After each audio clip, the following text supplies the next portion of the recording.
Don't forget, you can reach the latest episode of Potomac Watch anytime. Just ask your smart speaker, play the Opinion Potomac Watch podcast.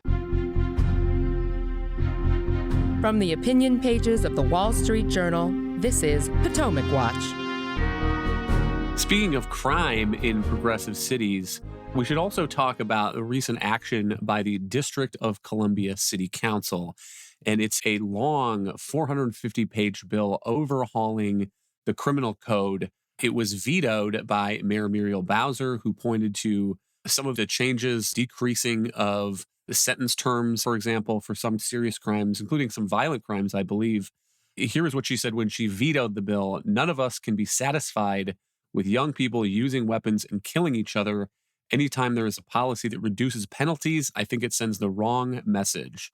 So Mayor Bowser vetoed that bill. Her veto was overridden by the city council. And now this goes to Congress.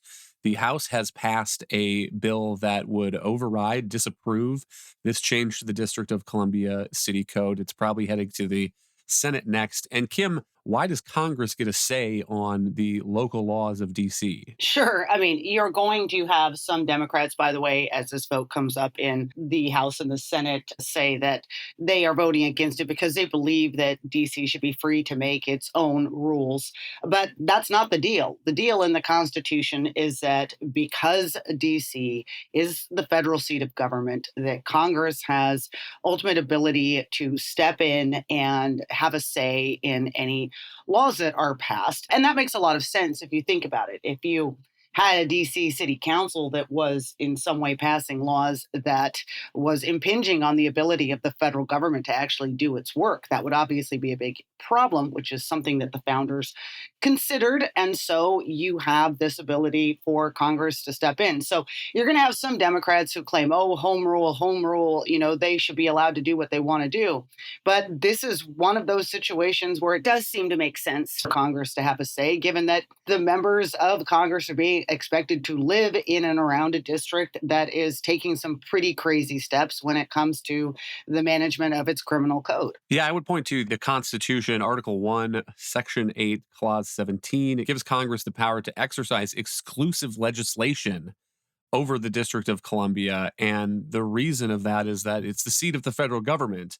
That's one of the arguments against D.C. statehood, is if the federal enclave is shrunk down to, a little bit of a parkland around the Capitol building, it could put the Congress and the federal government in a pretty tight situation. If you had a statehood, a DC governor that wanted to play hardball over some issue, some dispute between Congress and the state of the District of Columbia.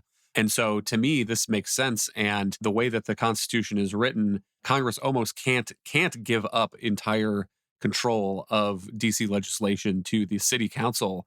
It can do this, some sort of home rule where it has final veto authority, which is how it's set up now. But I don't think it could constitutionally entirely hand off that power. Coming to the politics of this, when the House voted to disapprove this legislation, there were 31 Democrats who joined Republicans to reject this change to the DC City Council. Notably among them was Minnesota Congressman Angie Craig, who I believe that very morning, that week, had been assaulted in her apartment's elevator.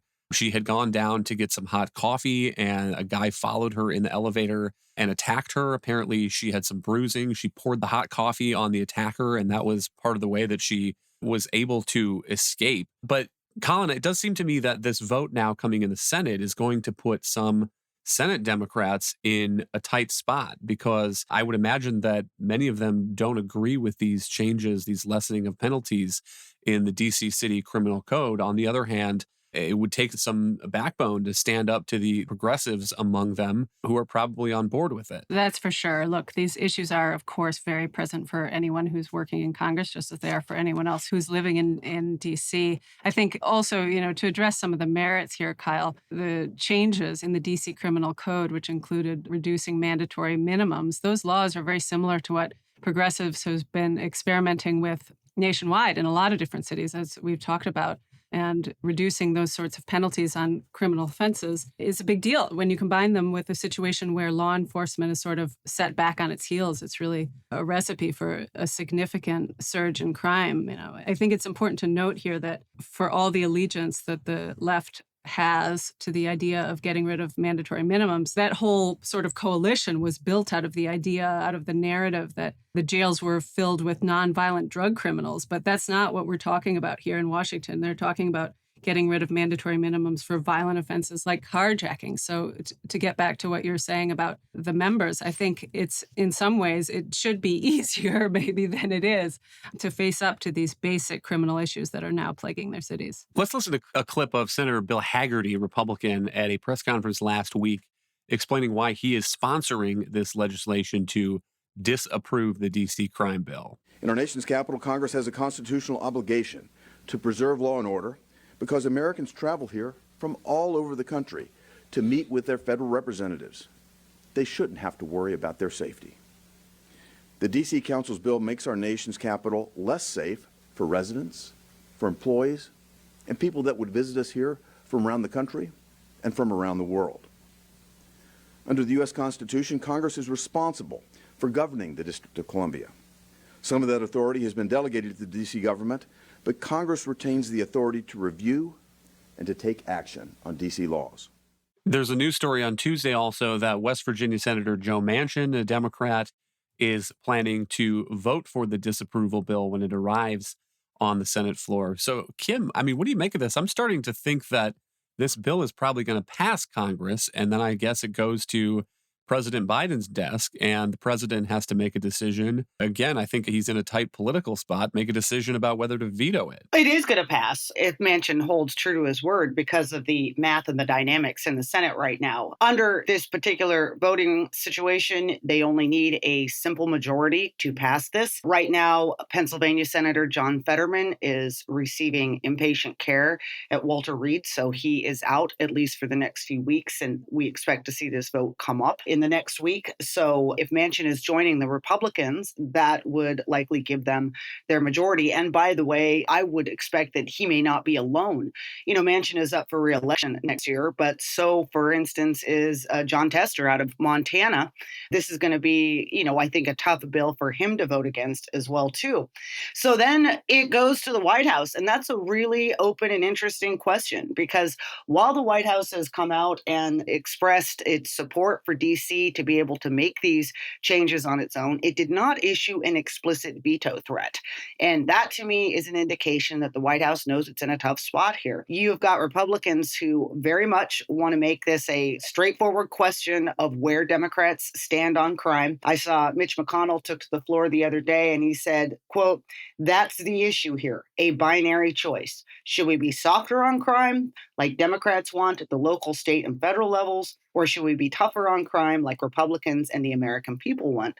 And so is the White House really going to veto a bill and get pegged for being on the record as wanting to reduce penalties and mandatory minimums for robberies and carjackings? That's one aspect of this bill. I think that's a tough one for them. We'll have to wait and see. But this is a moment where progressives are going to be pushing really hard for them to get on board with the broader criminal justice reform. But this is a White House that in the last year in particular has been much more careful on where it positions itself on crime. The other vote to keep an eye on is the D.C. City Council also passed a bill that would allow non-citizens to vote in local elections. There are reportedly about 50,000 non-citizens who might be eligible out of a resident population of about 700,000. So that's a decent addition to the electorate. And there's nothing in this D.C. bill, I should say, that excludes foreign workers at embassies. So you could have staff at the Chinese embassy that are casting ballots for the mayor. That one was disapproved by the House, and even more Democrats across the aisle on that one. There were 42 House Democrats who voted to disapprove that. So that, I think, now goes over to the Senate. I can't imagine that Joe Manchin is in favor of letting non-citizens vote in District of Columbia elections any more than he's in favor of lowering the penalties for carjacking. So, Colin, again, I think you may end up with that bill passing, heading to President Biden's desk. And That one, I think, is an easier political call. I think that if President Biden signed that, if he didn't veto it, if he helped to block this non-citizen voting in the federal Capitol, I would guess that that would be a 70-30, 60-40 issue, support among the American public writ large. Right. I mean, Kim mentioned that a lot of senators are up for reelection. And we might also note here that if he decides to run, President Biden is also up for reelection. So these issues and these vetoes, yeah, I mean, they make great television commercials if he votes in a way that a lot of people don't like, And just one more thing that I wanted to mention, Kyle, on the crime issue. Again, it's very visceral. I lived in Washington for many years, and I could tell you most of the city's residents remember very well that there was a time in the 1990s when the city really felt safe or very unsafe in just a matter of blocks. And that changed, and the city felt great for a while, and now it's slipping back. So I'd be surprised if Washington residents are keen on policies that continue to tip the city back in that direction. And certainly that applies to President Biden's role in all of this as well. Thank you, Colin and Kim. Thank you all for listening. You can email us at pwpodcast@wsj.com. If you like the show, please hit that subscribe button, and we will, of course, be back tomorrow with another edition of Potomac Watch.